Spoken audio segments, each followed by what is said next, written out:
Lambda எக்ஸ்பிரஷன்ஸ்னா என்ன அப்படிங்கிறத பார்க்க போகிறோம். ஃபஸ்ட்டு லாம்ப்டா எக்ஸ்பிரஷன்ஸ்ங்கிறது ஜாவா 8லேருந்து இவங்க கொண்டு வந்திருக்கிற ஒரு ஃபீச்சர்.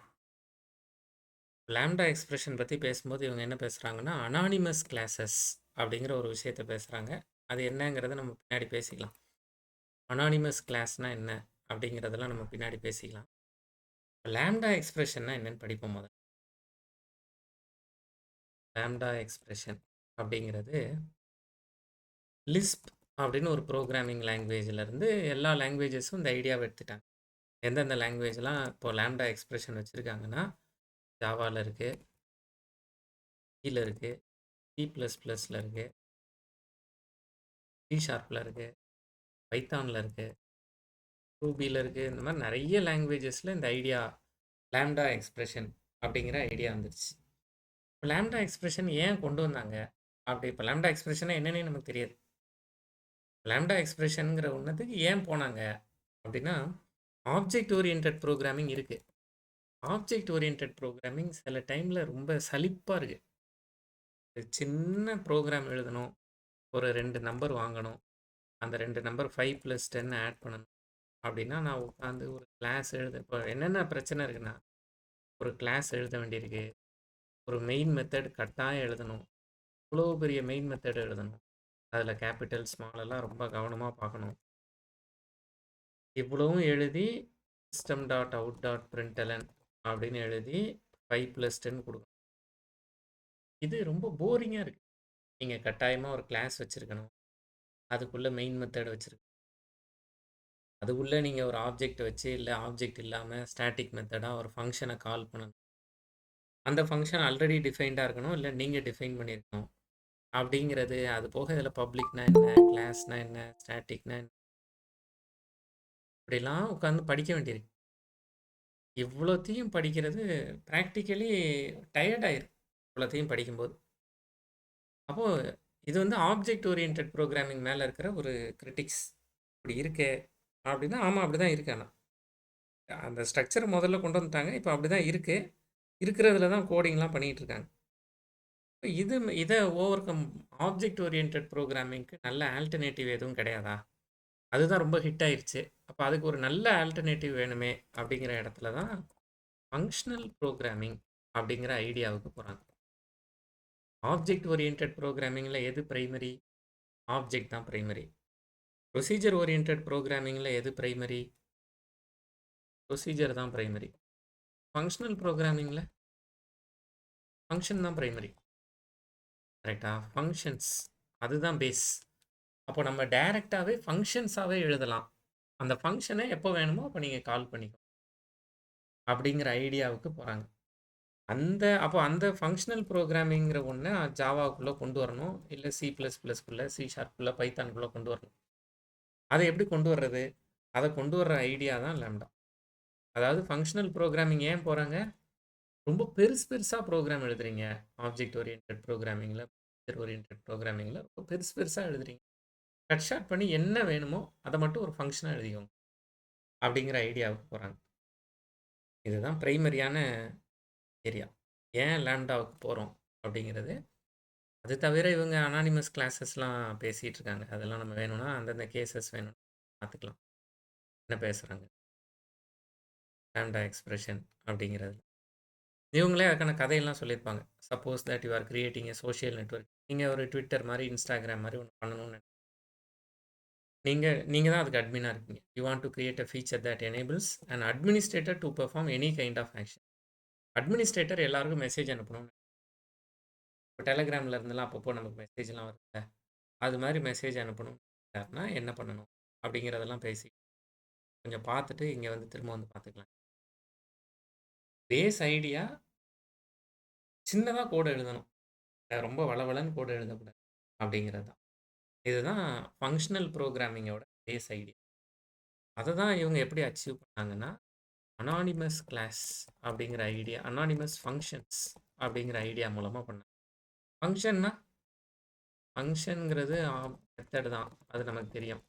ஃபங்க்ஷன் மெத்தடெல்லாம் ஒன்று தாங்கிறது. அனானிமஸ் மெத்தட்ஸ் இல்லை அனானிமஸ் ஃபங்க்ஷன்ஸ், இதை வேற ஒரு டேர்மில் என்ன சொல்லுவோம், க்ளோஷர்ஸ் அப்படின்னும் இதை சொல்லுவோம். இப்போ நம்ம இப்போ என்ன எழுத போகிறோம்னா லேம்டா எக்ஸ்பிரஷனை அச்சீவ் பண்ண போகிறோம். ஏன் லேம்டாவுக்கு போகிறோம்? ஆப்ஜெக்ட் ஓரியன்ட் ப்ரோக்ராமிங் ரொம்ப இருக்குது. ஃபங்க்ஷனல் ப்ரோக்ராமிங் கொண்டு வர்றதுக்காக போகிறோம். ஃபங்க்ஷனல் ப்ரோக்ராமிங் போகும்போது ஃபங்க்ஷன்ஸ்லேயே அனானிமஸ் ஃபங்க்ஷன்ஸ் ட்ரை பண்ணுங்கள், அது இன்னும் பெஸ்ட்டாக இருக்கும் அப்படின்னு சொல்கிறாங்க. ஏற்கனவே நமக்கு நார்மல் ஃபங்க்ஷன்ஸ்லாம் எழுத தெரியும், அதனால் அனானிமஸ் ஃபங்க்ஷன்ஸ் எழுதுறது. இப்போ அனானிமஸ் ஃபங்க்ஷன் எப்படி எழுதுறது? அனானிமஸ்னால் என்ன அர்த்தம்? அனானிமஸ்னால் பேரே கிடையாதுன்னு அர்த்தம். எந்த பேருமே கிடையாது, நேம்லெஸ் அப்படின்னு அர்த்தம். அனானிமஸ் அப்படின்னா இப்போ அனானிமஸ் ஃபங்க்ஷன்னா பேரே இல்லாத ஃபங்க்ஷன். பேரே இல்லாத ஃபங்க்ஷன் இல்லை பேரே இல்லாத மெத்தட். பப்ளிக் வாய்ட் டெஸ்ட்னு ஒரு மெத்தட் எழுதுகிறோம். இது மாதிரியே பப்ளிக் வாய்டோ பப்ளிக் ஆடுன்னு ஒரு மெத்தட் எழுதுகிறோம். அதில் 2 நம்பர் வாங்குகிறோம். இதை number 1 return number 1 plus number 2 அப்படின்னு கொடுக்குறோம்.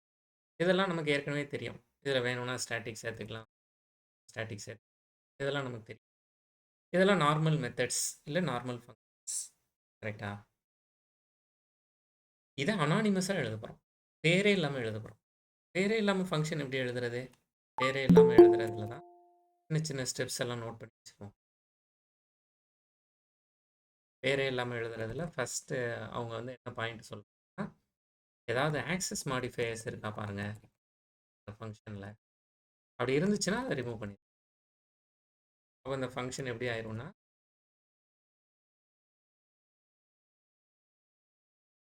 First step.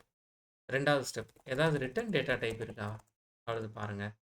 Return data type ஒன்று இன்டீஜர் இருக்கும், அப்படி எதுவுமே இல்லைன்னா ஜாவாவில் வாய்டுன்னு இருக்கும். கரெக்டா? அப்படி இருந்துச்சுன்னா அதையும் ரிமூவ் பண்ணி. பேர் இல்லாமல் கொண்டு வரணுமே, அதையும் ரிமூவ் பண்ணி. ரெண்டாவது ஸ்டெப். மூணாவது ஸ்டெப், பேர் வைக்கக்கூடாதுல்ல.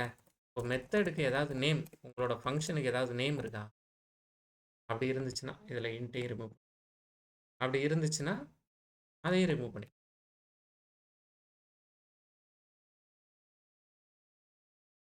நல்ல மீன்கள் விற்கப்படும் மாதிரி ஆயிரும். இப்படி வந்துடும். நாலாவது ஸ்டெப் ஆர்குமெண்ட்ஸ் இருக்கா? ஆமாம், ஆர்குமெண்ட்ஸ் இருக்குது. ஆர்குமெண்ட்ஸ் வித் டேட்டா டைப் தானே கொடுத்துருக்கீங்க. நம்பர் 1 நம்பர் 2 முன்னாடி இன்ட்லாம் ப்ராப்பராக கொடுத்துருக்கீங்கல்ல? ஆமாம், கொடுத்து. அப்படி இருந்தால் அந்த டேட்டா டைப்பே ரிமூவ் பண்ணி. அப்போ இது எப்படி மாறிடும்னா,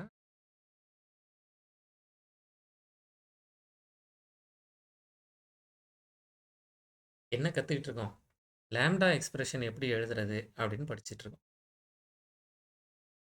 5வது ஸ்டெப், இது ஒரே ஒரு லைன் தான் இருக்குது.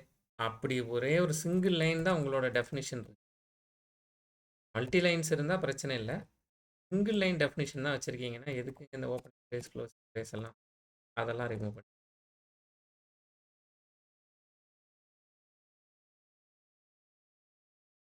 அதையும் ரிமூவ் பண்ணி. இப்படி மாறிடுச்சு.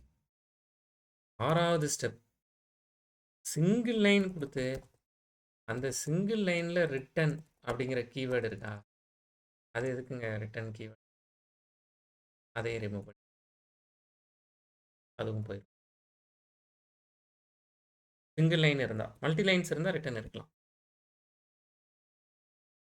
7வது ஸ்டெப், ஆர்குமெண்ட்ஸுக்கும் இப்போ இப்படி இருக்குது, ஒரே லைனில் இருக்குது. எவ்வளோ பெரிய மெத்தடை எவ்வளோ சின்னதாக எழுதிட்டோம். ஆர்குமெண்ட்ஸுக்கும் ஆர்குமெண்ட்ஸ் ஆஃப்டர் ஆர்குமெண்ட். இப்போ தான் எல்லாத்தையும் ரிமூவாக பேசிகிட்டு இருந்தோன்னா ஆரோவை ஆட் பண்ணி. ஆரோ ஃபங்க்ஷன்ஸ்னு ஜாவா ஸ்கிரிப்டில் இதுக்கு பேர். இதை பார்த்த உடனே நீங்கள் என்ன புரிஞ்சுக்கலாம்னா, லெஃப்ட் சைடு இருக்கிறது உங்களோட நீங்கள் கொடுக்குற எக்ஸ்பிரஷன்ஸ், அதாவது நீங்கள் கொடுக்குற இன்புட்ஸ். நம்பர் 1 நம்பர் 2 அப்படிங்கிறது நீங்கள் கொடுக்குற ஒரு ஃபங்க்ஷனுக்கு கொடுக்குற இன்புட்ஸ். ரைட் சைடு ஆரோவுக்கு ரைட் சைடு இருக்கிறது உங்களுக்கு ரிட்டர்ன் ஆகிற வேல்யூ. இதுதான் லேம்டா எக்ஸ்பிரஷன். இதில் என்னென்ன கேள்வி சந்தேகம்லாம் இருக்குது சொல்லுங்கள்.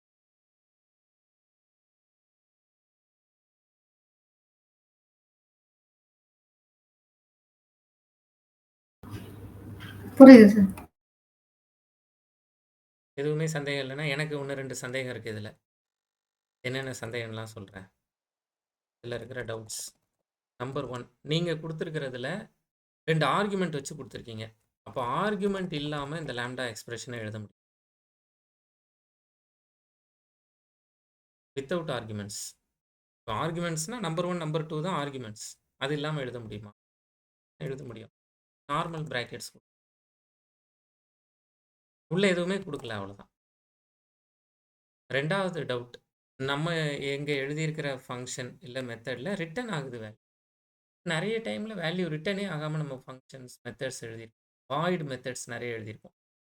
அப்போது வாய்டு ரிட்டன் டேட்டா டைப்புக்கு இந்த லாம்டா எக்ஸ்பிரஷன் மேட்ச் ஆகுமா? எப்படி ஆகும்? நம்பர் 1 நம்பர் 2 கொடுத்தீங்கன்னு வச்சுக்குவோம். இங்கே நீங்கள் வெறுமனே பிரிண்ட் பண்ணுறீங்கன்னா அந்த அந்த பிரிண்ட் ஸ்டேட்மெண்ட்டை அப்படியே ஆட். இல்லை இந்த டவுட்ஸ் உங்கள் மைண்ட். ஆனால் ஒரு முக்கியமான டவுட் இருக்குது. இதில் வேறு எதுவுமே டவுட் யாருக்குமே இல்லையா?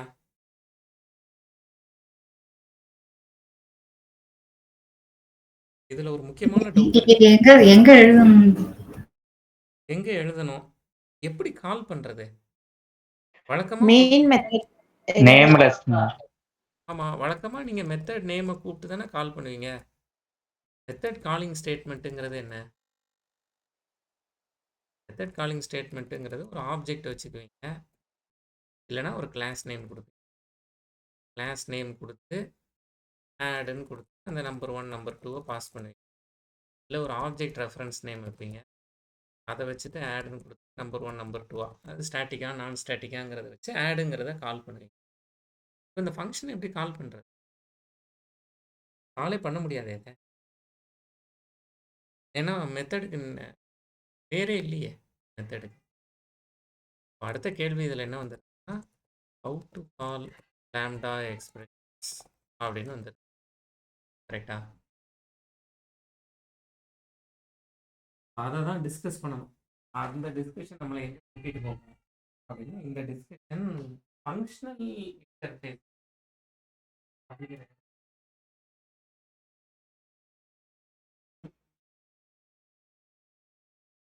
Functional interface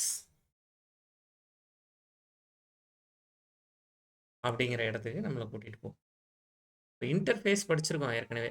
இன்டர்ஃபேஸுங்கிறது it is creating contract, is creating contract for an object with the outside world அப்படின்லாம் படிச்சிருக்கோம். இன்டர்ஃபேஸுங்கிறது ஒரு கான்ட்ராக்ட், செட் ஆஃப் ரூல்ஸ், இப்படிலாம் படிச்சிருக்கோம்.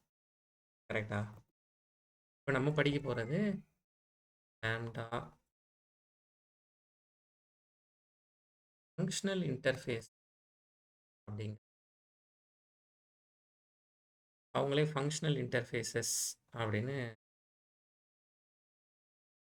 இன்டர்ஃபேஸ் கொடுத்துருக்காங்க. java.util.function ஒரு பேக்கேஜ் கொடுத்துருக்காங்க. அனடேஷன் டைப் ஃபங்க்ஷனல் இன்டர்ஃபேஸ் அப்படின்னு கொடுத்துருக்காங்க. Public at interface functional interface அப்படின்னு கொடுத்துருக்காங்கன்னு தெரியல. கான்செப்சுவலி இங்கே என்ன கொடுத்துருக்காங்கன்னா, கான்செப்சுவலி a functional interface has exactly one abstract method அப்படின்னு கொடுத்துருக்காங்க. Since default methods have an implementation, they are not abstract. இதெல்லாம் என்ன பேசுகிறாங்கன்னே நமக்கு புரியல. பப்ளிக் பக்கத்தில் இன்டர்ஃபேஸ் தான் நம்ம கொடுத்துருக்கோம். இப்படி அட்டு கொடுத்து நம்ம இன்டர்ஃபேஸ் எழுதுனதே இல்லை. அதுவே முதல் தடவையாக கொடுத்துருக்காங்க. அதில் என்னமோ பேசுகிறாங்க. ஆனால் note that instances of functional interfaces can be created with lambda expressions method references அப்படின்லாம் பேசுகிறாங்க. லாம்டாவும் இதுவும் ஏதோ கனெக்டான ஒன்று அப்படிங்கிறது மட்டும் நமக்கு தெரியுது, மற்றபடி ஒன்றும் புரியல. Functional interfaces provide target types for lambda expressions and method reference அப்படின்னு ஏதோ கொடுத்துருக்காங்க. ஃபங்க்ஷனல் இன்டர்ஃபேஸ் java.util.function அப்படின்னு ஒரு பேக்கேஜ் வச்சுருக்காங்க. இந்த பேக்கேஜில் நிறைய இன்டர்ஃபேஸஸ் வச்சுருக்காங்க எஸ்ல. அப்போ இதெல்லாமே ஃபங்க்ஷனல் இன்டர்ஃபேஸஸாக இருக்கணும். Bi consumer, bi function, binary operator, predicate, bi predicate, consumer, double consumer, இதெல்லாமே ஃபங்க்ஷனல் இன்டர்ஃபேஸஸாக இருக்கணும். இன்டர்ஃபேஸஸில் ஃபங்க்ஷனல் இன்டர்ஃபேஸஸ் அப்படின்னு ஒன்று இருக்குது போல். அதோட இன்டர்ஃபேஸஸாக இதெல்லாம் இருக்கணும். அப்படி இதெல்லாமே கெஸ் தான், இருக்கலாம். அப்படி இருந்துச்சுன்னா நம்ம அதை பற்றி தெரிஞ்சுக்கணும். ஏன்னா எதுவுமே புரிய மாட்டேங்குது. Functional interfaces provide target types for lambda expression and method references. ஒன்றும் புரியல. அடுத்து என்ன பேசுகிறாங்க? Each functional interface as a single abstract method called the functional method for that functional interface to which the lambda expressions parameter and return types are matched or adapted. அதனாலும் தொடர்ந்து வாசித்து எதுவுமே புரியலன்னா நோட்ஸ் எப்படி எடுக்கிறது? அதுக்காக சும்மா காப்பி பண்ணி அவ்வளோதான். இப்போ ஃபங்க்ஷனல் இன்டர்ஃபேஸ்னால் என்னங்கிறத போய் பார்ப்போம். ஃபங்க்ஷனல் இன்டர்ஃபேஸ்னால் என்ன? ஜாவா 8க்கு அப்புறமா இன்டர்ஃபேஸஸில் சில சேஞ்சஸ் கொண்டு வந்தாங்க. நம்ம இன்டர்ஃபேஸ் படிக்கிறதுல என்ன படிக்கிறோம்னா, இன்டர்ஃபேஸுங்கிறது இது வரைக்கும் ஜாவா 7 வரைக்கும் இன்டர்ஃபேஸ் அப்படிங்கிறது 100% அப்ஸ்ட்ராக்ஷன். ஜாவா 8லேருந்து அப்படி சொல்ல முடியாது. நார்மல் இன்டர்ஃபேஸஸை வேணால் வச்சுக்கோங்க, 100% அப்ஸ்ட்ராக்ஷனோட வச்சுக்கோங்க. ஃபங்க்ஷனல் இன்டர்ஃபேஸை அப்படி வைக்காதீங்க. அதாவது அதுக்கு பேரே ஃபங்க்ஷனல் இன்டர்ஃபேஸ். அது ஃபங்க்ஷன் ஆகும். இன்டர்ஃபேஸே ஃபங்க்ஷன் ஆகும். இப்போ இன்டர்ஃபேஸே ஃபங்க்ஷன் ஆகும்னா எப்படி ஃபங்க்ஷன்? அப்படி நம்ம ஏதாவது இன்டர்ஃபேஸ் யூஸ் பண்ணியிருக்கோமா? ஃபங்க்ஷனல் இன்டர்ஃபேஸஸ் நம்ம எப்படின்னா, இப்போ ஜாவாவில் இருக்கிற ஒரு டிஃபிகல்ட்டி என்னென்னா, யூஸ் பண்ணின பிறகு தான் ஓ அது இப்படியா அப்படின்னு தெரிஞ்சுக்குவோம். ஒரு நல்ல sample public static void main. Public static void main வரைக்கும் போக வேண்டாம்.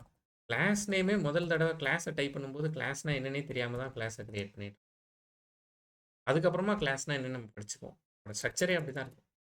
Public static void main type பண்ணும்போது பப்ளிக்னா என்னன்னு தெரியாது, ஸ்டாட்டிக்னா முதல்ல வாய்டுனா என்னன்னு தெரியும். ஸ்ட்ரிங்கை எப்போவோ படிப்போம், ஆனால் ரொம்ப நாளைக்கு முன்னாடியே ஸ்ட்ரிங்கை யூஸ் பண்ணியிருப்போம். அரேவை எப்போவோ படிப்போம், ஆனால் அதுக்கு முன்னாடியே அரேவை யூஸ் பண்ணிவிட்டு பின்னாடி வந்து ஓ இது இப்படி தானா அப்படின்னு தெரிஞ்சுக்குவோம். அப்படி ஒன்று தான் ஃபங்க்ஷனல் இன்டர்ஃபேஸஸும். ஃபங்க்ஷனல் இன்டர்ஃபேஸஸ் நம்ம யூஸ் பண்ணியிருக்கோமா அப்படின்னா யூஸ் பண்ணியிருப்போம். எங்கேயாவது 1-2 இடத்துல யூஸ் பண்ணியிருக்கலாம், இல்லை கேள்விப்பட்டிருக்கலாம். இப்படி இந்த இந்த இந்த இந்த இந்த இன்டர்ஃபேஸஸ்லாம் இருக்குது. அதில் ஒரு இன்டர்ஃபேஸ் வந்து கம்பேரபிள். இதை நீங்கள் கலெக்ஷனில் யூஸ் பண்ணியிருக்கலாம், இல்லை கேள்விப்பட்டிருக்கலாம். இன்டர்ஃபேஸ் கம்பேரபிள் அப்படிங்கிறது 2 அரே லிஸ்ட் எடுத்து வச்சுட்டு அதில் இருக்கிற வேல்யூஸ் எல்லாம் இங்கே கம்பேர் பண்ணணும் அப்படிங்கிறதுக்கு இந்த கம்பேரபிளை யூஸ் பண்ணியிருக்கலாம். கம்பேரபிளில் ஒரே ஒரு மெத்தட் இருக்கும். எங்கேயாவது படிச்சிருந்தீங்கன்னா கம்பேர் டுன்னு ஒரே ஒரு மெத்தட் இருக்கும் அப்படின்னு. இது கம்பேரபிள் இன்டர்ஃபேஸ். கம்பேரபிள் இன்டர்ஃபேஸ் ஒரு ஃபங்க்ஷனல் இன்டர்ஃபேஸ்.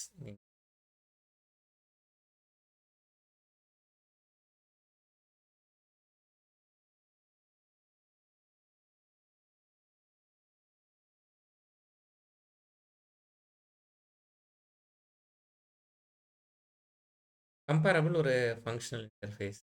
மல்டி த்ரெடிங்கில் ரன்னபிள்னு ஒரு இன்டர்ஃபேஸ்.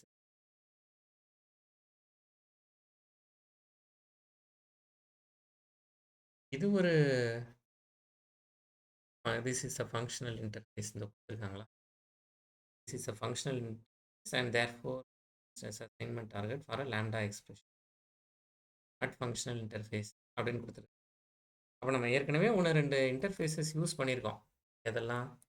கம்பேரபிள் இல்லை கேள்விப்பட்டிருக்கோம். கம்பேரபிள், ரன்னபிள், இதெல்லாம் ஃபங்க்ஷனல் இன்டர்ஃபேஸ். அதெல்லாம் நம்ம தெரிஞ்சோ எங்கேயோ ஒரு இடத்துல வச்சுருக்கோம். ரைட்டா? இது ஃபங்க்ஷனல் இன்டர்ஃபேஸஸ். இப்போ அடுத்த கேள்வி என்னென்னா, சரி அப்போ ஃபங்க்ஷனல் இன்டர்ஃபேஸஸ் எங்கேயோ தெரிஞ்சோ தெரியாமலோ யூஸ் பண்ணியிருக்கோம். ஃபங்க்ஷனல் இன்டர்ஃபேஸ்னால் என்ன?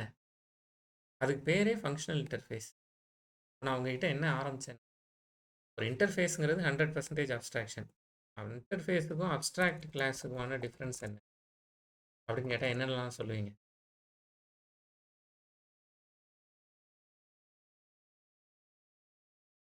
What is the difference between interface and abstract class அப்படின்னா என்ன சொல்லுவீங்க?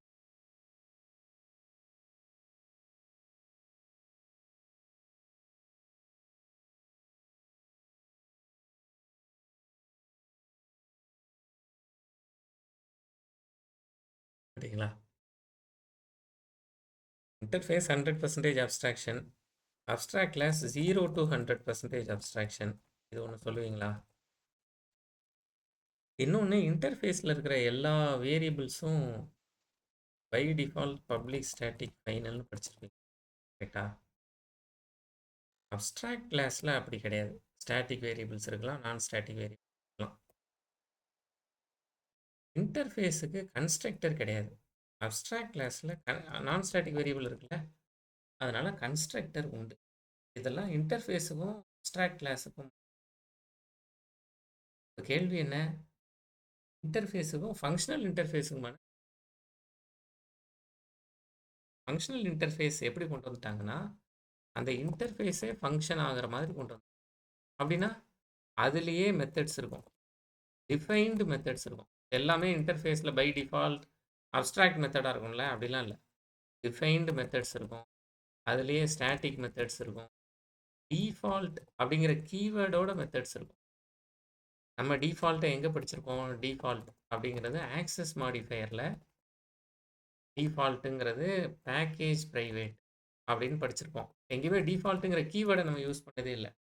இங்கே யூஸ் பண்ணுவோம், டிஃபால்ட்டுங்கிற கீவேர்டை யூஸ் பண்ணுவோம்.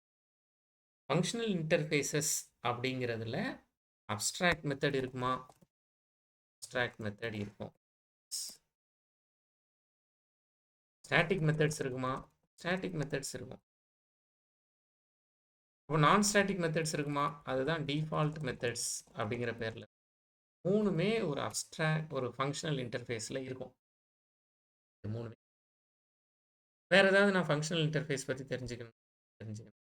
என்ன தெரிஞ்சுக்கணும்? மூணுமே இருக்கும், ஆனால் அப்ஸ்ட்ராக்ட் மெத்தட் மட்டும் ஒன்லி ஒன். ஒரே ஒரு அப்ஸ்ட்ராக்ட் மெத்தட் தான் இருக்கும், நிறைய இருக்க முடியாது. ஏன் ஒன்றே ஒன்று தான்? அது ஏங்கிறது நம்ம பண்ணும்போது. இது வரைக்கும் சொல்லியிருக்கிறதுல ஏதாவது கேள்வி, சந்தேகம் ஏதாவது?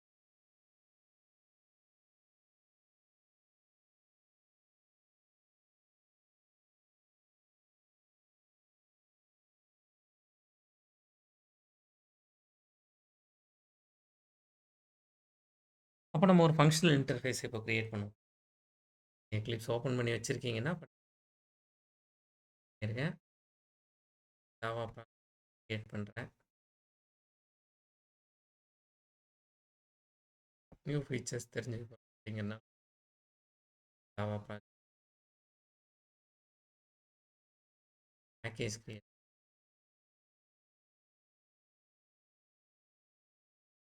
அண்டர்ஸ்கோர் அப்படின்னு ஒரு பேக்கேஜ். இதில் நியூ ஃபஸ்ட்டு இன்டர்ஃபேஸ் க்ரியேட் பண்ணுவோமா? ஃபங்க்ஷனல் இன்டர்ஃபேஸ் க்ரியேட் பண்ண போகிறோம். இன்டர்ஃபேஸுங்கிறது ஒரு கான்ட்ராக்ட் இல்லையா? அதனால் கான்ட்ராக்டுன்னு ஒரு இன்டர்ஃபேஸ் இப்போ எனக்கு க்ரியேட் ஆயிடுச்சு. யாரும் பண்ணுறீங்கன்னா சொல்லுங்கள், நான் வெயிட் பண்ணுறேன். இல்லை நான் இந்த நோட்ஸையும் இந்த டாக்குமெண்ட் கோடையும் உங்களுக்கு அனுப்பிக்கிறேன். யாராவது பேரலெல்லாம் ட்ரை பண்ணுறவங்க இருக்கீங்களா? சிஸ்டம் ஆன் பண்ணியிருக்கேன். No, sir. அப்படின்னா இப்போ ஒரு ஃபங்க்ஷன் ஒரு இன்டர்ஃபேஸ் க்ரியேட் பண்ணியிருக்கோம் பாருங்கள். இப்போ ஃபஸ்ட் டைமாக என்ன பண்ண போகிறோம்னா, இந்த இன்டர்ஃபேஸில் மெத்தட்ஸ் க்ரியேட் பண்ண போகிறோம். வழக்கமாக எப்படி பண்ணுவோம்? வழக்கமாக ஆடுன்னு கொடுத்து அப்ஸ்ட்ராக்ட்லாம் கொடுக்க வேண்டிய தேவையில்லை. ஆடுன்னு கொடுத்துருக்கோம், சப்ட்ராக்ட்னு கொடுத்து, மல்டிப்ளைன்னு கொடுத்து அப்படி கொடுத்துக்குவோம். ஒரு இம்ப்ளிமெண்ட்ஸ் கொடுத்து இன்னொரு கிளாஸில் பண்ண சொல்லிடுவோம். இப்போ ஃபஸ்ட் டைமாக என்ன பண்ண பாருங்கள், அட் ஃபங்க்ஷனல் இன்டர்ஃபேஸ். இது நார்மல் இன்டர்ஃபேஸ் இல்லை, இது ஒரு ஃபங்க்ஷனல் இன்டர்ஃபேஸ் அப்படின்னு ஒரு அனடேஷனை ஆட் பண்ணுறேன். அனடேஷன் ஏற்கனவே நீங்கள் பண்ணியிருக்கீங்க. என்ன பண்ணியிருப்பீங்க? ஒருவேளை ஸ்ப்ரிங் பூட் படிச்சிட்டிங்கன்னா அதில் நிறைய அனடேஷன்ஸ் இல்லைனாலுமே கோர் ஜாவாவில் அட் ஓவர் ரைட் அப்படின்னு ஒரு அனடேஷன் யூஸ். அதே மாதிரி இங்கே அனடேஷன் யூஸ் பண்ணுறோம். அனடேஷன் யூஸ் பண்ண உடனே எரர். என்ன எரர்னு போய் பார்த்தா இன்வேலிட் அட் ஃபங்க்ஷனல் இன்டர்ஃபேஸ் இருக்கிறதே தப்புப்பா. கான்ட்ராக்ட் அப்படின்னு நீ ஒன்று க்ரியேட் பண்ணியிருக்க, is not a functional interface அப்படின்னு ஜாவா சொல்லுது, என்கிட்ட சொல்லுது. பண்ணியிருக்கிறது ஃபங்க்ஷனல் இன்டர்ஃபேஸே இல்லை அப்படின்னு. எப்படி கண்டுபிடிச்சது அது இது ஃபங்க்ஷனல் இன்டர்ஃபேஸ்ன்னு? ஃபங்க்ஷனல் இன்டர்ஃபேஸ்னாலே இங்கே ஒரு பாயிண்ட் எழுதியிருந்தேன், அப்ஸ்ட்ராக்ட் மெத்தட் இருக்கலாமா அப்படின்னு கேட்டிருந்தேன். இருக்கலாமா இல்லை, இருக்கணும். ஒன்லி ஒன் பி ப்ரெசன்ட்னு வச்சு அப்ஸ்ட்ராக்ட் மெத்தட் கட்டாயமாக ஒன்று இருக்கணும். மீதி எல்லாம் இருக்கலாம், இல்லாமல் இருக்கலாம். இது எல்லாமே சாய்ஸ் தான். ஸ்டாட்டிக் மெத்தட்ஸ், டிஃபால்ட் மெத்தட்ஸ் எல்லாமே சாய்ஸ் தான். அப்ஸ்ட்ராக்ட் மெத்தட் மட்டும் இருக்கணும், கட்டாயம் ஒன்று தான் இருக்கணும். அப்படி இருந்தால் தான் அது ஃபங்க்ஷன். அப்போ எப்படி எழுதுறது அப்ஸ்ட்ராக்ட் மெத்தடை? வழக்கமாக இப்படி ஆடுன்னு தானே எழுதுவோம். அவ்வளோதான். இப்போ ஒரு அப்ஸ்ட்ராக்ட் மெத்தட் சேர்த்தாச்சு. இன்னும் கொஞ்சம் ஸ்ட்ரெஸ் பண்ணுறதுக்கு என்ன பண்ணலான்னா, இதில் அப்ஸ்ட்ராக்ட்டுங்கிற கீவேர்டு சேர்த்தாலும் ஒன்றும் எரர்லாம் காட்டாது. அதாவது ஃபங்க்ஷனல் இன்டர்ஃபேஸில் அப்ஸ்ட்ராக்ட் மெத்தட் தான் வச்சுருக்கேன் அப்படின்னு காட்டுறது. அவ்வளோதான். ஒரு ஃபங்க்ஷனல் இன்டர்ஃபேஸ் எழுதியாச்சு. இன்டர்ஃபேஸ் எழுதியாச்சு, அவ்வளோதான். ஃபங்க்ஷனல் இன்டர்ஃபேஸ்னு இதை ஏன் சொல்கிறோம் அப்படிங்கிறது நமக்கு இன்னும். இப்போ நான் என்ன பண்ண போகிறேன்னா, இந்த ஃபங்க்ஷனல் இன்டர்ஃபேஸ்க்கு பாருங்கள், இந்த கான்ட்ராக்டை இம்ப்ளிமெண்ட் பண்ணி கிளாஸ் க்ரியேட் பண்ண போகிறேன். கான்ட்ராக்ட் டெமோ அப்படின்னு ஒரு கிளாஸ் க்ரியேட் பண்ண போகிறேன். என்ன வச்சுக்கலாம் வேண்டாம். இப்போ நான் இந்த இடத்துல இம்ப்ளிமெண்ட்ஸ் கான்ட்ராக்ட் அப்படின்னு கொடுத்துட்றேன். எரர் மெசேஜ் வருதா? அங்கே இருக்கிற மெத்தடை இம்ப்ளிமெண்ட் பண்ணலன்னு ஓவர் ரைட் கொடுத்து ஆட் கொடுத்தாச்சு. இந்த இடத்துல ஒரு மெசேஜ் கொடுத்தாச்சு, 5+ ஆடு தானே அப்படின்னு கொடுத்தாச்சு. இப்போ நான் இன்னொரு ஒரு கிளாஸ் யூஸ் பண்ணுறேன், டெமோ அப்படின்னு நான் ஒரு கிளாஸ் யூஸ் பண்ணுறேன். அதில் மெயின் மெத்தட் வச்சுக்கிறேன். உங்களுக்கு தெரியும், கான்ட்ராக்ட் டெமோவோட ரெஃபரன்ஸை இங்கே க்ரியேட் பண்ணலாம் அப்படிங்கிறது தெரியும். கான்ட்ராக்ட் டெமோ அப்படின்னு க்ரியேட் பண்ணுறேன். cd.addங்கிற மெத்தடை கால் பண்ணால் எனக்கு அவுட்புட் 5+5 கொடுத்துருக்கேன், 10 வந்துடும். இது எனக்கு தெரியும். இப்போ நான் ஒரு இன்டர்ஃபேஸ் க்ரியேட் பண்ணியிருக்கேன். கான்ட்ராக்ட் அப்படின்னு ஒரு இன்டர்ஃபேஸ் க்ரியேட் பண்ணியிருக்கேன். அதிலிருந்து அதை இம்ப்ளிமெண்ட் பண்ணி ஒரு கிளாஸ் க்ரியேட் பண்ணியிருக்கேன். அந்த கிளாஸை யூஸ் பண்ணுற இன்னொரு ஒரு கிளாஸ் க்ரியேட் பண்ணியிருக்கேன். இதுதான் பண்ணுறது. இதில் ஃபங்க்ஷனல் இன்டர்ஃபேஸ் பற்றி ஏதாவது சேர்த்துருக்கோம்? இப்போ நம்ம வழக்கமாக பண்ணுறது தான் பண்ணியிருக்கோம். எக்ஸ்ட்ராவாக என்ன பண்ணியிருக்கோம்? அப்ஸ்ட்ராக்ட்டுங்கிற கீவேர்டை சேர்த்துருக்கோம். சேர்த்தாலும் ஒன்று தான், சேர்க்கலனாலும் ஒன்று அப்படின்னு பேசினோம். ஒன்றும் எரரும் இல்லை எங்கேயும், அதனால் விட்டுறலாம்.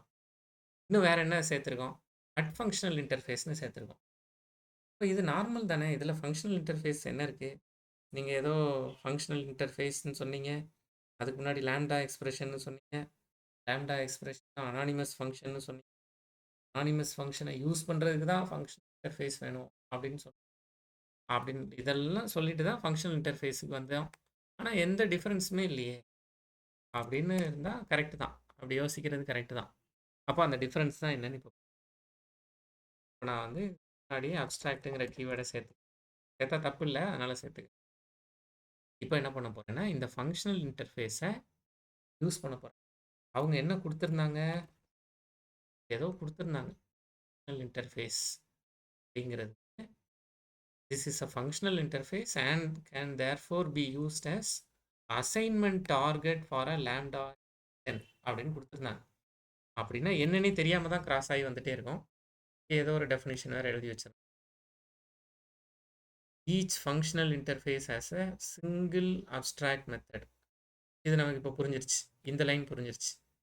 ஏன்னா ஒரே ஒரு அப்ஸ்ட்ராக்ட் மெத்தட் தான் வைக்கிறோம். ஒருவேளை மோர் தேன் ஒன்று வச்சு பார்ப்போமா? ஆட் 2ன்னு ஒன்று கொடுத்தா இது ஃபங்க்ஷனல் இன்டர்ஃபேஸ் அப்படின்னு சொல்லு. அப்போ மோர் தேன் ஒன்று அப்ஸ்ட்ராக்ட் மெத்தட் வைக்க முடியலங்கிறத கன்ஃபார்ம் பண்ணி அடுத்து நம்ம என்ன எழுதியிருந்தோம்?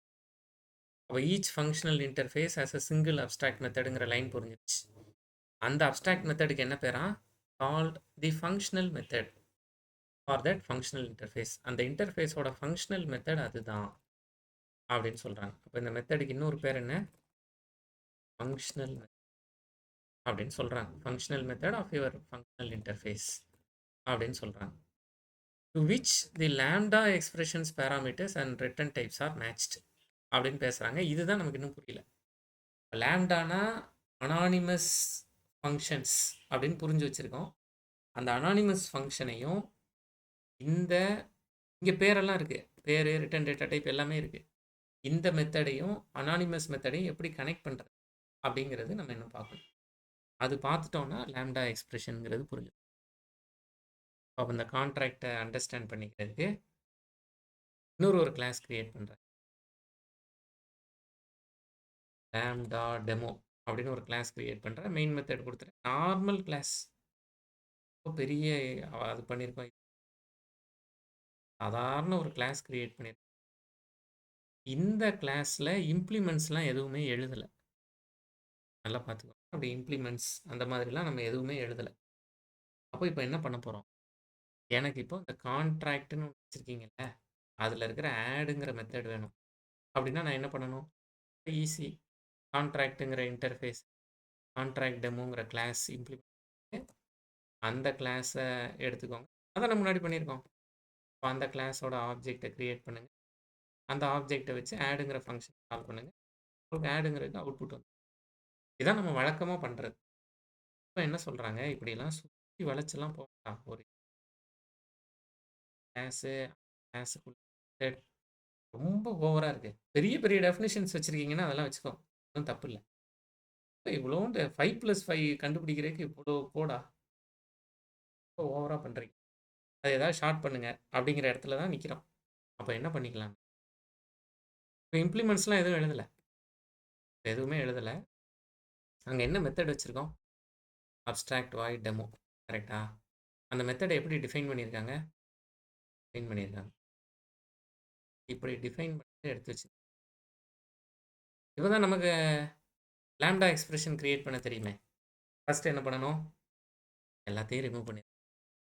ரிட்டர்ன் டேட்டா டைப்பை, ஆக்சஸ் மாடிஃபையரை ரிமூவ் பண்ணிடணும். ரிட்டர்ன் டேட்டா டைப்பை ரிமூவ் பண்ணிடணும். மெத்தட் நேமை ரிமூவ் பண்ணிடணும். ரேசஸ் இருந்து ஒரே ஒரு லைனில் அவுட்புட் இருந்தால் ரிமூவ் பண்ணிடணும். கரெக்டா? இடையில ஒரு ஆரோ போட்டுங்க. இவ்வளோ சொன்னாங்க.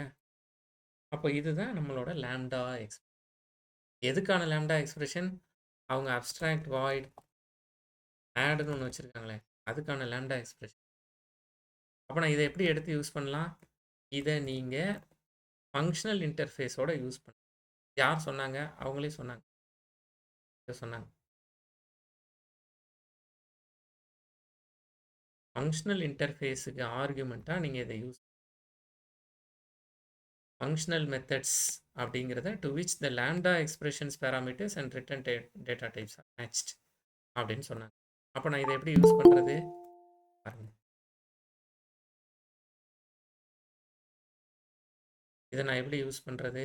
இதோட ஃபங்க்ஷனல் இன்டர்ஃபேஸ் பேர் என்ன? இருக்கிற ஃபங்க்ஷனல் இன்டர்ஃபேஸ் பேர் கான்ட்ராக்ட். அதுக்கு சீன் ஒரு ரெஃபரன்ஸ் கிரியேட் பண்ணிக்கோ. Equals to new contract. இப்படி கிரியேட் பண்ண முடியுமா? இப்படி கிரியேட் பண்ண முடியாது. இன்டர்ஃபேஸுக்கு எப்படி ஆப்ஜெக்ட் கிரியேட் பண்ணுறது? கிளாஸுக்கு தான் ஆப்ஜெக்ட் கிரியேட் பண்ண முடியும், ரைட்டா? இப்படி கிரியேட் பண்ண முடியாது. என்ன பண்ணிக்கலாம்? இப்படி கொடுத்துட்டு பாருங்க, அங்கே இருக்கிற மெத்தடை காப்பி பண்ணிக்கோ.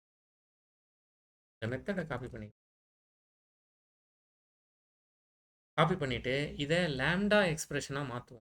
பப்ளிக் வேண்டாம், வாய்டு வேண்டாம், ஆட் வேண்டாம், ரேசஸ் வேண்டாம்,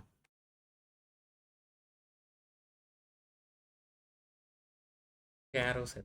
அவ்வளோதான். இப்போ உங்களோட கான்ட்ராக்டில் இருக்கிற அப்ஸ்ட்ராக்ட் மெத்தட், ஒரு ஃபங்க்ஷனல் மெத்தட் இருக்குல்ல, அந்த ஃபங்க்ஷனல் மெத்தடுக்கான டெஃபினிஷன் இது தான் அப்படிங்கிறத இப்படி எழுதுனா போதும்.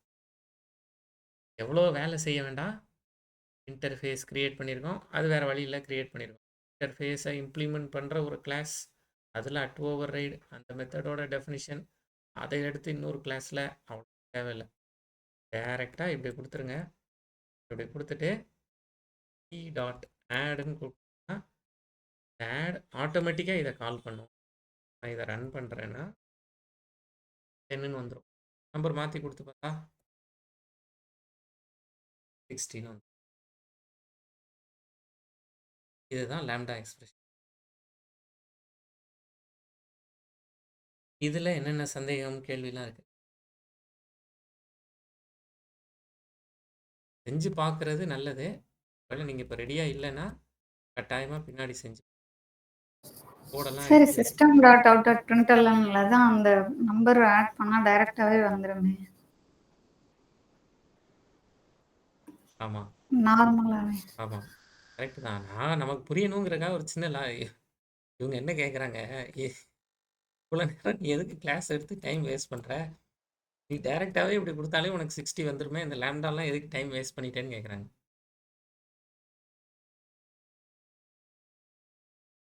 தானே? அதானே கேட்குறீங்க? ஆமா.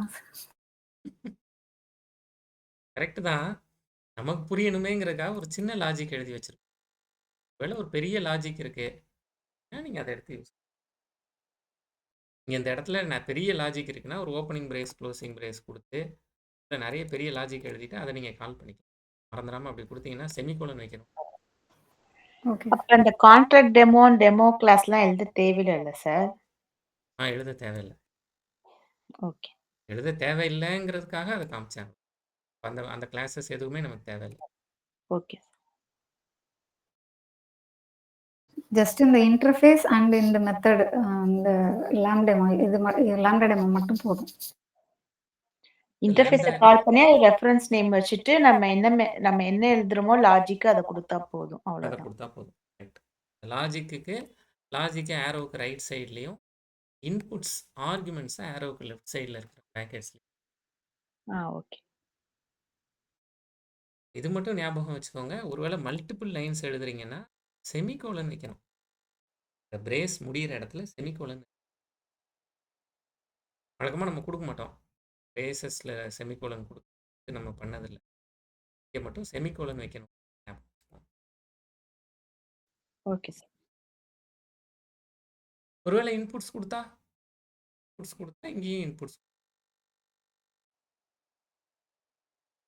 சார் இந்த 55 எடுத்து அது இன்புட் மாரி அனுப்பி அதிலிருந்து ரிசல்ட் வந்து ஆனா ரிட்டர்ன் பண்ணாதா? ரிட்டர்ன் பண்ணும். அதான் அடுத்து பண்ணுவோமா? ஓகே. பாருங்க. இப்ப இந்த இடத்துல number 1 integer number 1 integer number 2 குடுத்துருவோமா? ஆர்குமெண்ட்ஸ் பாஸ் பண்ணி பார்ப்போமா? Okay sir. ஆர்குமெண்ட்ஸ் பாஸ் பண்ணா இங்க எரர் காட்டுது. இங்கெல்லாம்.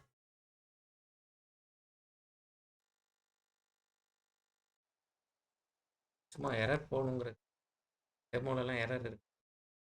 இப்போ இங்க நான் அப்ப நம்பர்ஸ் குடுக்கணும். கரெக்ட்டா 2 ஆடுங்கிறதுக்கு 100, 200ன்னு 2 நம்பர்ஸ். நல்லா பார்த்துக்கோங்க. நம்ம லாம்டா எக்ஸ்பிரஷன்ல படிச்சிருக்கோம். டேட்டா டைப் இங்க தேவையில்ல. num1 இங்க குடுத்துருக்கோம். ஏன் டேட்டா டைப் தேவையில்ல? அது டிஃபால்ட்டா இந்த ஆட் இன்டிஜர தான் ரெஃபர் பண்ணுதுங்கிறது இதுக்கு ஏற்கனவே தெரியும்.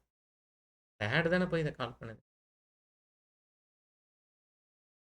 இப்போ நீங்க 55 + 5 குடுக்குறதுக்கு பதிலா 1 + num2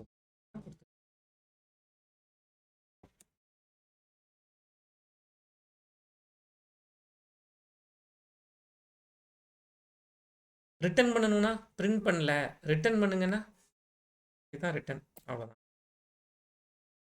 இங்க போயிட்டு இன்டிஜர் ரிட்டர்ன் பண்ணுதுன்னு வச்சுக்கோ. இப்போ நீங்க இந்த ரிட்டர்ன் ஆகுறத ரிசல்ட்னு ஏதோ ஒரு பேர்ல சேவ் பண்ணிட்டு இதை நீங்க பிரிண்ட் பண்ணி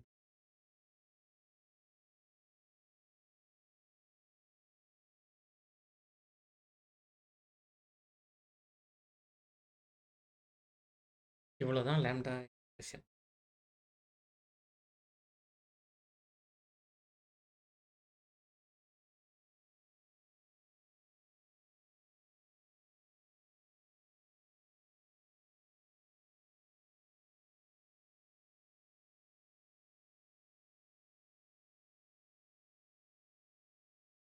லாம்டா எக்ஸ்பிரஷன் ஓவராலா. வேற என்னென்னலாம் இதில் தெரிஞ்சுக்கணும்? மோர் தென் ஒன் அப்ஸ்ட்ராக்ட் மெத்தட் வச்சா எரர் காட்டுது. ஏன் காட்டுது?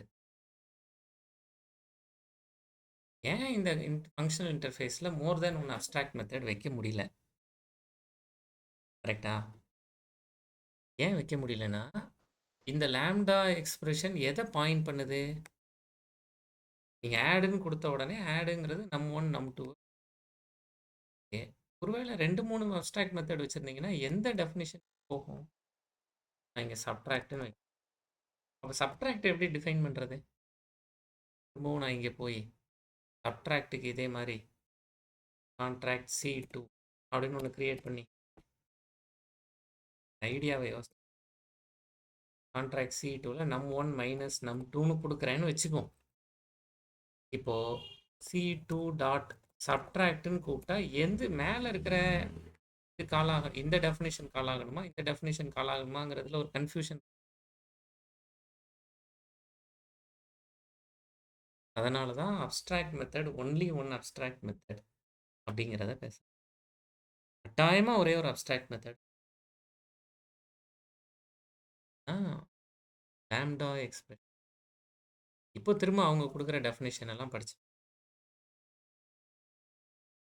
டெஃபினேஷன் எல்லாம் எடுத்து வச்சு each functional interface has a single abstract method. ஒரே ஒரு அப்ஸ்ட்ராக்ட் மெத்தட் இருக்கு. கால் தி ஃபங்க்ஷனல். அந்த ஃபங்க்ஷனல் மெத்தட் இப்போ நம்ம ஃபங்க்ஷனல் மெத்தட் என்ன ஆடில் நம்பர் 1 நம்பர் 2 ரெண்டை கொடுக்குறோம். To which the lambda expression parameters and return types are matched. நீங்கள் இங்கே ஒரு லாம்டா எக்ஸ்பிரஷன் கொடுக்குறீங்கல்ல, ஒரு ரிட்டர்ன் கொடுக்குறீங்கல்ல, அது எதுக்கு மேட்ச் ஆகணும்? அந்த ஃபங்க்ஷனல் மெத்தட் ஒரு மெத்தட் வச்சுருக்கீங்கல்ல, அந்த மெத்தடுக்கு மேட்ச் ஆகும். என்ன மெத்தட் வச்சுருக்கோம்? ஆடுன்னு ஒன்று, அதுக்கு மேட்ச். ரிட்டர்ன் டேட்டா டைப்பும் மேட்ச் ஆகணும், நீங்கள் கொடுக்குற பேராமீட்டர்ஸும் மேட்ச் ஆகணும் தான் அவங்க சொல்கிறாங்க. இது ஃபங்க்ஷனல் இன்டர்ஃபேஸ் லாம்டா எக்ஸ்பிரஷன் அப்படிங்கிறது. இதில் ஏதாவது கொஸ்டின்ஸ் இருந்தால் சொல்லுங்கள்.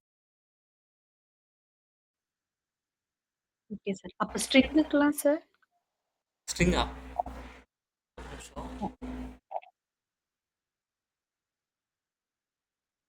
என்ன கேட்குறீங்க?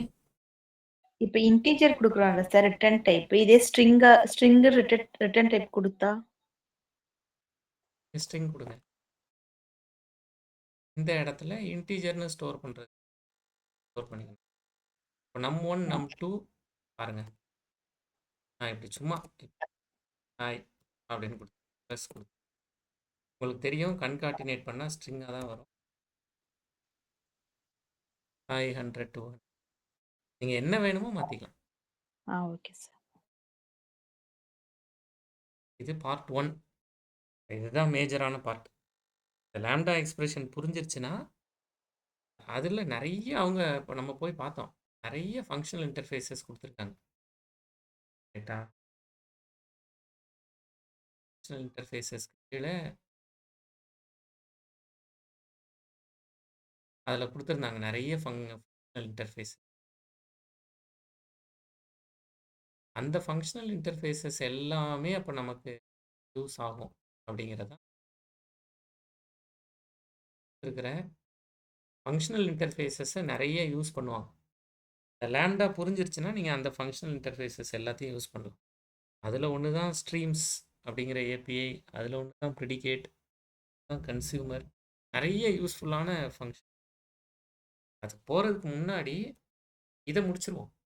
ஃபங்க்ஷனல் இன்டர்ஃபேஸஸில் டிஃபால்ட் மெத்தட்ஸ் அது வேறு படிச்சிருக்கோம்ல, இதில் டிஃபால்ட் மெத்தட்ஸ் இருக்கலாம் அப்படின்னு ஒன்று படிச்சிருக்கோம்ல. அதாவது இது வரைக்கும் ஜாவா 7 வரைக்கும் இருக்கிற இன்டர்ஃபேஸஸில் அப்ஸ்ட்ராக்ட் மெத்தடாக தான் எல்லாமே இருக்கணும். ஜாவா 8 இருந்து அப்படி இல்லை அப்படின்னு படிச்சிருக்கோம்ல. இப்போ டிஃபால்ட்டுங்கிற கீவேர்டே யூஸ் பண்ணி டிஃபால்ட் வாய்ட் அப்படின்னு ஒரு டிஃபைன் பண்ணிக்கலாம். நீங்கள்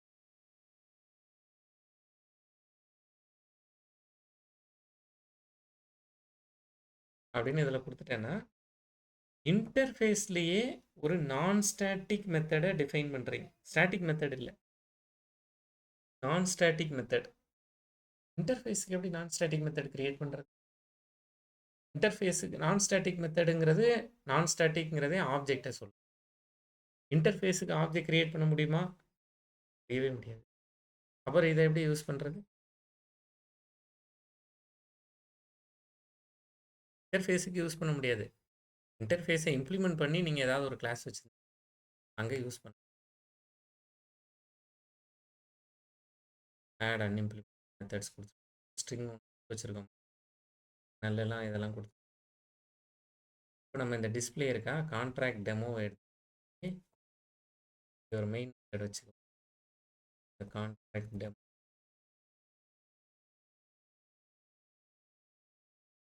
சிடி டாட் அப்படின்னு கொடுத்து டிஸ்பிளேவை கால் பண்ணி கான்ட்ராக்ட் டிஸ்பிளே அப்படிங்கிற அவுட்புட்.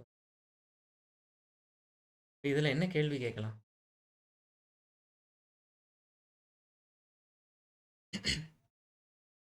எதுக்குன்னு வேணால் கேட்கலாம். இன்டர்ஃபேஸ்லேயே என்ன நாங்கள் பண்ணிக்க மாட்டோம், எங்க கிளாஸ்ல நீங்க எதுக்காக இன்டர்ஃபேஸ்லயே பண்ணி அப்படின்னு வேணா அதோட பர்ப்பஸ் என்ன? எதுக்காக டிஃபால்ட் இம்ப்ளிமெண்டேஷனை இன்டர்ஃபேஸ்க்கு கொண்டு போறீங்க? அப்போ நாங்க அத ஓவர் ரைட் பண்ணலாமா? இந்த டிஸ்ப்ளேவை ஓவர் ரைடிங் பண்ணி பப்ளிக் வாய்ட் டிஸ்ப்ளே அதான ஓவர் ரைடிங் இந்த இடத்துல இம்ப்ளிமெண்டேஷன் அப்படின்னு கொடுத்து கான்ட்ராக்ட் இப்போ எந்த அவுட்புட் வரும்? வேணும்னா ஓவர் ரைடிங் பண்ணிக்கலாம். அது ஒன்றும் ஃபைனல் மெத்தடும் இல்லை. கரெக்டா? நாங்கள் டிஃபால்ட்டாக நீங்கள் எந்த இம்ப்ளிமெண்டேஷனும் கொடுக்கல அப்படின்னா நாங்கள் ஒரு இம்ப்ளிமெண்டேஷன் வச்சுருக்கோம் அப்படின்னு சொல்கிறோம். டிஃபால்ட் இம்ப்ளிமெண்டேஷனை ரூலை ஃப்ரேம் பண்ணுறவரே வச்சிடறாரு. நீங்கள் அதை ஓவர் கம் பண்ணி உங்களுக்கு எப்படி வேணுமோ நீங்கள் அப்படி வச்சுக்கலாம். எப்படி இதை புரிஞ்சுக்கிறது? யூபிஐ பேமெண்ட் மாதிரி புரிஞ்சு எல்லாருமே இப்போ இந்தியாவில் எல்லாருமே பண்ணுறது யூபிஐ பேமெண்ட் தான். கரெக்டா? நாங்கள் யூபிஐ பேமெண்ட்டை எனேபிள் பண்ணி வச்சிடறோம். மகாபலிபுரம் போகிறீங்க, அங்கே போய் இது என்ட்ரன்ஸ் ஃபீ கட்டணும் அப்படின்னா கவர்மெண்ட் என்ன சொல்லுது? நீங்கள் யூபிஐ மூலமாக பே பண்ணலாம் அப்படின்னு சொல்லுது. இப்போ யூபிஐ பேமெண்ட்டோட டெஃபினிஷனை கவர்மெண்ட்டே ரெடி பண்ணி வச்சிருது ஒரு ரூலாக. நீங்கள் அதை கூகுள் பே மூலமாக பண்ணவா, அமேசானில் பண்ணவா, பேடிஎம்மில் பண்ணவா அப்படிங்கிறத நீங்கள் வேணும்னா நீங்கள் ஓவர் ரைடிங்கும் பண்ணிக்கலாம். நான் ஜிபே மூலமாக பேடிஎம் மூலமாக பண்ணுறேன்னு பண்ணிக்கலாம். அவங்களே கவர்மெண்ட்டே பிம்மா ஏதோ ஒன்று வச்சுருக்காங்கல்ல, கவர்மெண்ட்டே இப்படி ஒரு ஆப் வச்சுருக்காங்கன்னு நினைக்கிறேன். அதை நீங்கள் டைரெக்டாக யூஸ் பண்ணணுன்னாலும் யூஸ் பண்ணலாம். அதே ஐடியா தான் இங்கே. பேக்வேர்ட் கம்பேட்டபிலிட்டி நீங்கள் வச்சுருந்தீங்கன்னா ஓகே, இல்லைனாலும் ஓகே.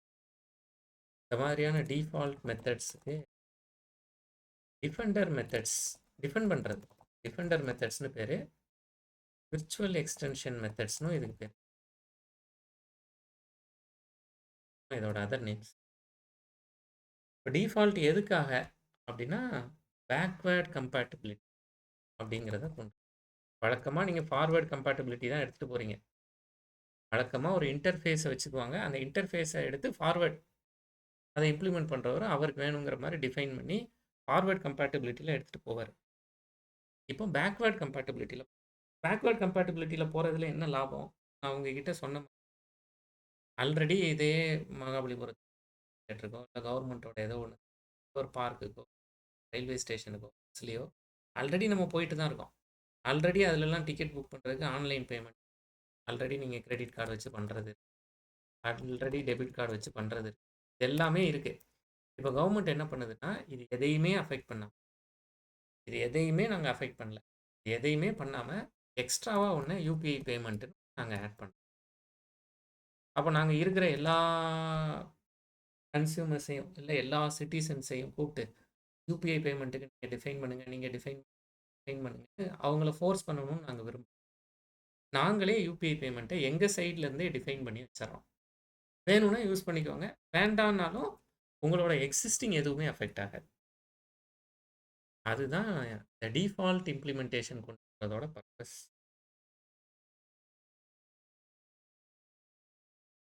Without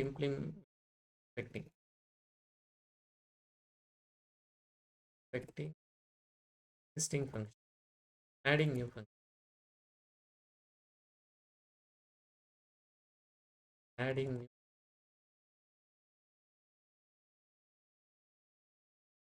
interface levels.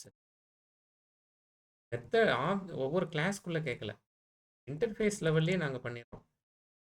ஒருவேளை இன்டர்ஃபேஸில் அப்ட்ராக்டாக கொடுத்தா இருக்கிற எல்லாரும் அதை டிஃபைன் பண்ணணும்னு ஃபோர்ஸ் பண்ணுற மாதிரி ஆயிரும். அதை பண்ணாமல் இப்படி பண்ணிக்கலாம். இந்த மாதிரி நிறைய சொல்லலாம்ல. இப்போ கவர்மெண்ட்டே வந்து நியூ இன்கம் டேக்ஸ்லேயே 2 rule, old income tax, new income டேக்ஸ்னு 2. பழசில் இருக்கிறவங்க அது வேணும்னா வச்சுக்கோங்க, புதுசில் இருக்கிறவங்க வச்சுக்கோங்க அப்படின்னு கொண்டு. இதுதான் ஏன் டிஃபால்ட் மெத்தட்ஸ் வச்சுக்கிறோம் அப்படிங்கிறது.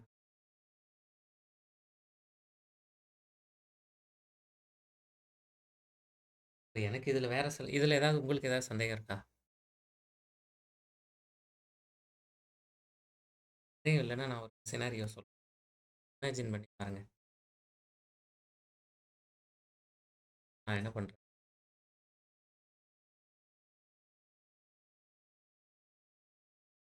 ரூல்ஸ் 1 அப்படின்னு ஒரு இன்டர்ஃபேஸ் கிரியேட் பண்ணுறேன். பாருங்க, இதில் டிஃபால்ட் மெத்தட் டிஃபால்ட் வாய்ட் ஏதாவது ஒரு பேர் வச்சுக்கலாம், டெஸ்ட்னு ஒரு பேர் வச்சுக்கலாம். அந்த இடத்துல 1 அப்படின்னு கொண்டு வந்துட்டேன். இந்த ரூல்ஸை இம்ப்ளிமெண்ட் பண்ணுறதுக்கு ஒரு கிளாஸ் வச்சுக்கிறேன். உங்களுக்கு நார்மல் தானே, டெமோ அப்படின்னு ஒரு கிளாஸ் வச்சு சரி பாருங்க, இம்ப்ளிமெண்ட்ஸ் ரூல் 1. இதில் எதுவும் சந்தேகம் இல்லைல்ல. இப்போ ஆல்ரெடி அவரே டிஃபைன் பண்ணி வச்சுருக்காரு, RD equals to new demo RD dot டெஸ்டா ஒரு மெத்தட் வச்சோமா, அவுட்புட் என்ன வரும், ரூல்ஸ் 1ன்னு பிரச்சனை இல்லை. வழக்கமாக நீங்கள் டிஃபைன் பண்ணுவீங்க, அதுக்கு பதிலாக உங்கள் இன்டர்ஃபேஸை டிஃபைன் பண்ணி வச்சுட்டார். இப்போ என்ன பண்ணுறேன், இந்த ரூல்ஸ் 1 மாதிரியே இன்னொரு இன்டர்ஃபேஸ் கிரியேட், ரூல்ஸ் 2 அப்படின்னு ஒரு இன்டர்ஃபேஸ் கிரியேட். ரூல்ஸ் 2வும் இதோட இதே மாதிரி டெஸ்ட்னு அங்கே ஒரு மெத்தட் வைக்கிறேன், அதில் ரூல்ஸ் 2 அப்படின்னு கொடுத்துக்கிறேன். இப்போ என்னோட ஒரு கிளாஸ் எத்தனை இன்டர்ஃபேஸை இம்ப்ளிமெண்ட் பண்ணலாம், மல்டிபிள். மல்டிபிள். அப்படி மல்டிபிள்னா அப்போ நான் இந்த இடத்துல ரூல்ஸ் 2ஐயும் கொடுத்தேன்னா இப்போ எந்த டெஸ்ட் கால் ஆகும், ரெண்டுமே வருமா? ரெண்டுமே பண்ண முடியாதுல்ல. வழக்கமாக நம்ம தான் டிஃபைன் பண்ணுவோம் இன்டர்ஃபேஸில் இருக்கிறது. அப்படி நம்ம டிஃபைன் பண்ணும்போது எந்த பிரச்சனையும் இல்லை, ஏன்னா ஒரே ஒரு டெஃபினிஷன் தான் இருக்குது. இப்போ டெஃபினிஷனே இன்டர்ஃபேஸ் பண்ணிடுச்சு, எரர் காட்டுது பாருங்க. Over right default method, over right default method, rules right default method. Over right பண்ணுங்க, நீங்கள் எதை கால் பண்ணுறீங்கன்னு எனக்கு சொல்லுங்கன்னு கேட்க. ரெண்டுலேயும் டெஸ்ட் இருக்கு, அதனால நீங்கள் இந்த ரெண்டில் எதை, ஏன்னா ரெண்டுமே நீங்கள் இம்ப்ளிமெண்ட் பண்ணுறீங்க, ரூல்ஸ் 1ஐயும் இம்ப்ளிமெண்ட் பண்ணுறீங்க, ரூல்ஸ் 2ஐயும் பண்ணுறீங்க. இப்போ இதில் எதை பண்ணுறீங்கன்னு எனக்கு தெரியல, நீங்கள் ஓவர் ரைட் பண்ணி சொல்லுங்கள் அப்படின்னா. ஓவர் ரைட் பண்ணதுக்கு அப்புறமா இருக்கிற சின்டாக்ஸ் பாருங்க, அதுக்குள்ளே நீங்கள் ரூல்ஸ் 1ஐ கால் பண்ணுறீங்களா ரூல்ஸ் 2ஐ கால் பண்ணுறீங்களான்னு சொல்லிக்கலாம். எப்படி சொல்கிறது, rule 1 dot super dot test, rules 2ஐ கால் பண்ணணும்னா ரெண்டுமே வேணும் அப்படின்னா ரெண்டையுமே பண்ணிக்கலாம், அது உங்கள் சாய்ஸ்.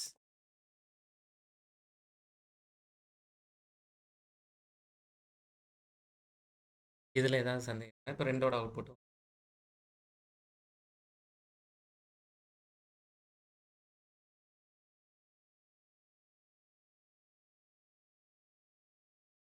இதில் ஒரு டவுட் கேட்குறேன்.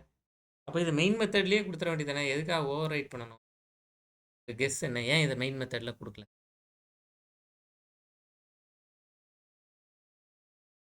இதை எடுத்துகிட்டு போய் மெயின் மெத்தட்லேயே இப்படி பேஸ்ட் பண்ணிட வேண்டியதானே, எதுக்காக ஓவர் ரைட் பண்ணணும். எந்த டெஸ்ட் வேணுமோ அது மெயின் மெத்தடுக்குள்ளே இருந்தே நீங்கள் கால் பண்ணிக்க வேண்டியதானே. இதே rules 1 dot super dot test, rules 2 dot super dot டெஸ்ட்டை மெயின் மெத்தட்லேருந்தே பண்ணிடலாம். இப்போ தான் என்ன ஞாபகம் வரணும்னா, சூப்பருங்கிற கீவேர்டையோ திஸ்ஸுங்கிற கீவேர்டையோ சில ஏரியாஸ்குள்ளே யூஸ் பண்ணக்கூடாது. எங்கெல்லாம் யூஸ் பண்ணக்கூடாதுன்னு ஞாபகம் இருக்கா, சூப்பர் திஸ் அப்படிங்கிற கீவேர்டை ப்ரோக்ராமில் சில ஏரியாஸில் யூஸ் பண்ண முடியாது, ஸ்டாட்டிக் உள்ள யூஸ் பண்ணக்கூடாது. ஸ்டாட்டிக்குள்ளே யூஸ் பண்ண முடியாது. ஆமாம், மெயின் மெத்தட் ஸ்டாட்டிக் தானே, அதான் எரர் காட்டு, cannot use super in a static context. அதனால தான் சரி தனியாகவே ஒரு மெத்தட் வச்சுக்குவோம். டிஃபால்ட் மெத்தட்ஸ் ஏன் அப்படிங்கிறது தான்.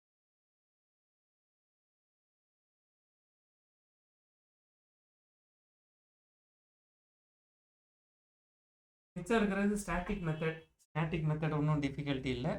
இன்டர்ஃபேஸில் நீங்கள் இன்டர்ஃபேஸில் ஸ்டாட்டிக் மெத்தட் வச்சுக்கிறது, ஸ்டாட்டிக் டெஃபினிஷன்ஸ் ஏபிசிடின்னு வச்சு ஸ்டாட்டிக் டெஃபினிஷன். ஸ்டாட்டிக் டெஃபினிஷன்னா இன்டர்ஃபேஸ் நேம் வச்சே கால் பண்ணிக்கலாம், கான்ட்ராக்ட் டாட் அப்படின்னு இதை நீங்கள் கால் பண்ணிக்கலாம். கான்ட்ராக்ட், உங்களோட இன்டர்ஃபேஸ் நேம் என்ன, கான்ட்ராக்ட் அப்படின்னு இதை கால் பண்ணி. ஸ்டாட்டிக் டிஃபால்ட்டுக்கும் ஸ்டாட்டிக்கும் என்ன வித்தியாசம், அந்த வித்தியாசம் தான். இது வரைக்கும் சொல்லியிருக்கிறதுல ஏதாவது கொஸ்டின்ஸ் டவுட்ஸ் ஏதாவது இருக்கு? இப்போ எனக்கு அடுத்தது பார்க்க போனோம். அடுத்தது என்னென்னலாம் பார்க்கணும்னு சொல்கிறேன். ப்ரிடிகேட்ஸ் அப்படின்னு ஒன்று ஒரு ஃபங்க்ஷனல் இன்டர்ஃபேஸ் ப்ரிடிகேட் java.util.function அப்படிங்கிறதுல இருக்கிற ஒன்று.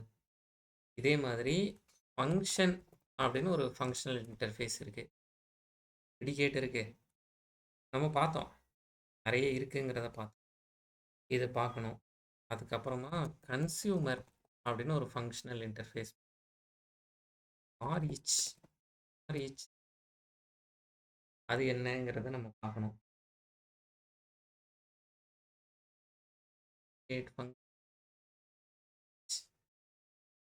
ரொம்ப முக்கியமாக ஸ்ட்ரீம்ஸ் டபுள் கோலன் ஆப்ரேட்டர் இதை நம்ம யூஸ் பண்ணதே இல்லைல்ல. டபுள் கோலன் ஆப்ரேட்டர் எப்படி ஃபங்க்ஷன் ஆகுது அப்படிங்கிறத நம்ம பார்க்கணும். அதுக்கப்புறமா ஸ்ட்ரீம்ஸ் பைப்லைனில் இருக்கிற வேலை எதை பார்க்கணுன்னாலும் உங்களுக்கு லேம்டா எக்ஸ்பிரஷன் பற்றின ஐடியா வேணும். எது நம்ம இது எல்லாமே ஃபங்க்ஷனல் இன்டர்ஃபேஸ், எல்லாமே லேம்டா எக்ஸ்பிரஷன் பற்றி வேலை செய்யும். இப்போ இதில் ப்ரிடிகேட்டை ஸ்டார்ட் பண்ணுவோமா, இல்லை நீங்கள் நிறைய பேர் இதை இன்னைக்கு செஷனில் மேபி இதுக்கு முன்னாடியே உங்களுக்கு இதில் ஐடியா இருக்கலாம். அதுதான் இன்னைக்கு செஷனில் இதை நம்ம இன்னும் ஸ்டார்ட் பண்ணல. இதை நீங்கள் ப்ராக்டிஸ் பண்ணிட்டு வந்துட்டு நெக்ஸ்ட் வீக் நம்ம இதை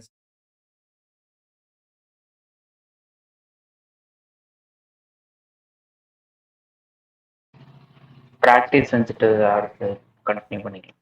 சரி, எனக்கு ஒரு ஹெல்ப் பண்ணுங்க. இன்னைக்கு பார்த்ததை கோடை ப்ராக்டிஸ் பண்ணிட்டு எல்லாமே இந்த லேம்டா